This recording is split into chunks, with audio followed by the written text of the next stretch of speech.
Charlotte Hornets had one of the more confusing off seasons for me in the NBA, as Malik Monk and Devonte Graham both left the team. Malik Monk for nothing, Devonte Graham for a little bit via sign and trade. And they also signed another wing on a team that I don't really feel needs another wing and already have a bit of a logjam there. And so unless trades are incoming, I'm a bit confused as to why the Charlotte Hornets have made the moves they have made this summer, which have not involved really improving much at the center position, with Mason Plumlee being brought in and Cody Zeller leaving. With that being said, I'm going to talk about how I feel about the Charlotte Hornets offseason and what it could mean for them moving forward, or how it could look for them next season with a bit of a weird roster build that they have done this offseason. Let's get right into it. So let's highlight who the Charlotte Hornets brought in and lost or have not brought back yet this offseason. The Charlotte Hornets lost Malik Monk after not extending the qualifying offer, renouncing his rights, and he goes on a one-year deal on a minimum.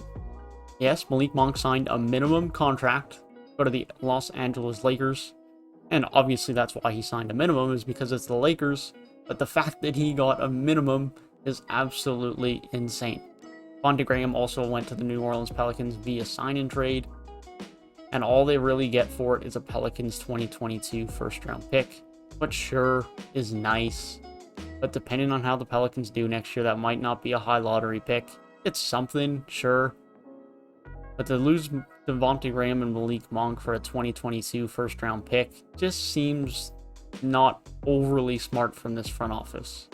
Now, obviously, last year they were good. They weren't going to trade anyone away because they didn't want to not be competitive. They wanted to try and push to make the playoffs. But to lose two young guards with a lot of value for only a 2022 first-round pick, that's tough. That's not what I'd be happy with as a Charlotte Hornets fan. Maybe Charlotte Hornets fans feel differently. Let me know down in the comments section.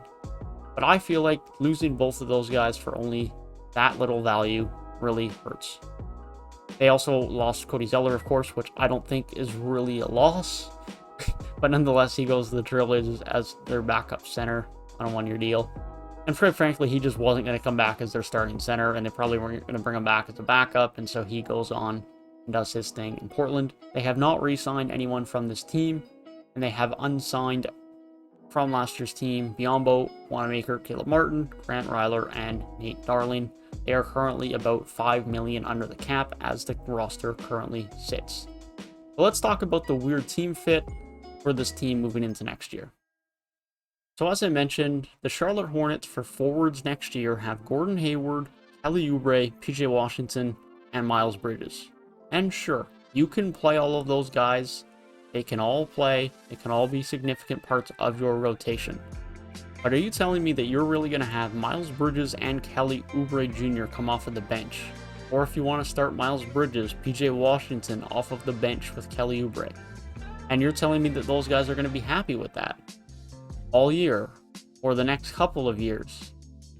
I find that to be unlikely, especially in the case of Miles Bridges, where Miles Bridges was extremely good in the back end of last year. Now, has he played in that role for them before? Yes, he was doing that last year before injuries. And could he be comfortable doing that again? Sure. But I would just note this: he is in a contract year, and he is sure going to be a restricted free agent, so he can't just walk up and leave at the end of the year. But I still would want to make sure that he's relatively happy, and you understand that he has a valuable role in this team moving forward, and that he knows that, he feels that, and he is given that on the court, because I'm not sure that he's going to get that impression if he's coming off of the bench while Kelly Oubre Jr. is competing for some of his minutes, while Jalen McDaniels is still around, while Wezinwundu is still around. I would have concerns about that. I definitely would. And so if you're looking at the likes of Miles Bridges as well as he played last year, obviously if you have him coming off the bench, that is a good problem to have.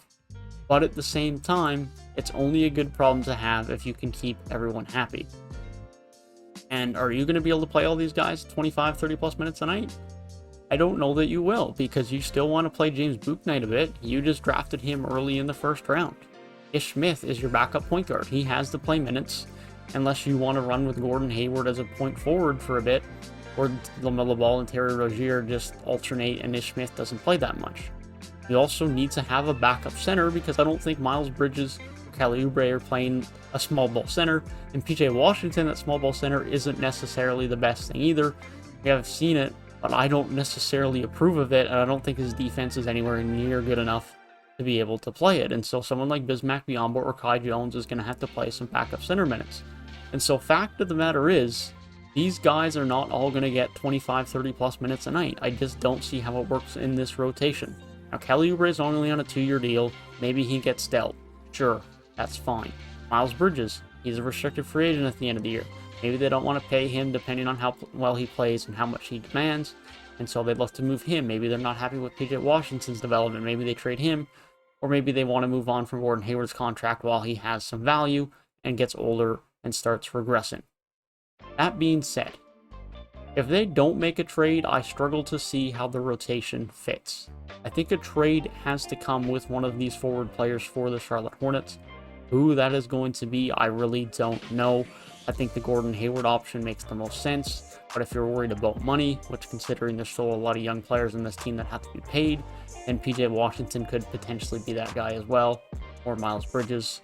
But quite frankly, I just feel like a move has to come here. It's just what makes sense. But Charlotte Hornets fans, down in the comment section, please let me know what you guys think about this team, because you guys know your team, your roster, and your building of your roster better than I do. So let me know down in the comment section what you guys think, because I could be completely out to lunch here, and so keep me in check if that is the case. But I'm just a little bit confused, a little bit puzzled by what the Charlotte Hornets have going on right now. I like what they got going on in their backcourt. LaMelo Ball, Terry Rozier, if they can bring him back, Bouknight and Ish Smith.